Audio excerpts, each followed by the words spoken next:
Матч между Австралией и Кыргызстаном завершился со счетом 5-1, что стало крайне печальным результатом, которого мы не ожидали. Наша сборная долго, упорно готовилась, проводя сборы в Европе. Они также были на базе Барселоны, что не каждая сборная может себе позволить. Государство предоставило все необходимые условия для подготовки, но результат, конечно, огорчил нас. Вопрос вызывает смена тренера. После выхода из группы под руководством Мирлана Эшенова его место занял Сергей Пучков из Украины. Причины этой замены остаются неясными для обычных фанатов кыргызского футбола. Я не могу сказать, что Сергей Пучков плохой тренер, но зачем трогать то, что работает? С Мирланом Эшеновым ребята прошли в чемпионат Азию, и в команде была какая-то химия.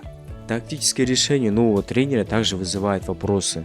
Несмотря на выявление проблемы в защите во время товарищеских матчей и во время сборов, тренер прекрасно знал о проблеме, но несмотря на это, наши ребята высоко прессинговали, буквально находясь у ворот соперника. Наш соперник это прекрасно понял, и этим он пользовался. Им было достаточно 2-3 паса для того, чтобы забить гол.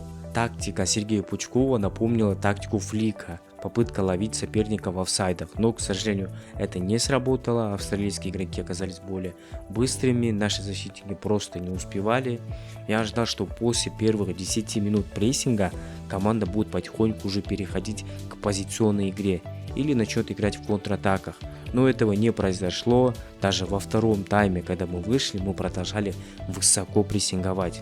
Хотя было очевидно, что тактика не приносит результатов.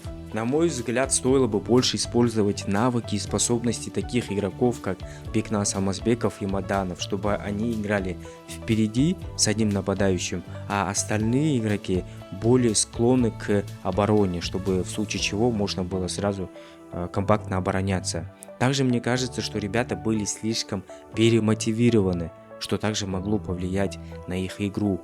Надеемся, что в следующем матче будет выбрана другая тактика, и мы увидим более сбалансированную команду.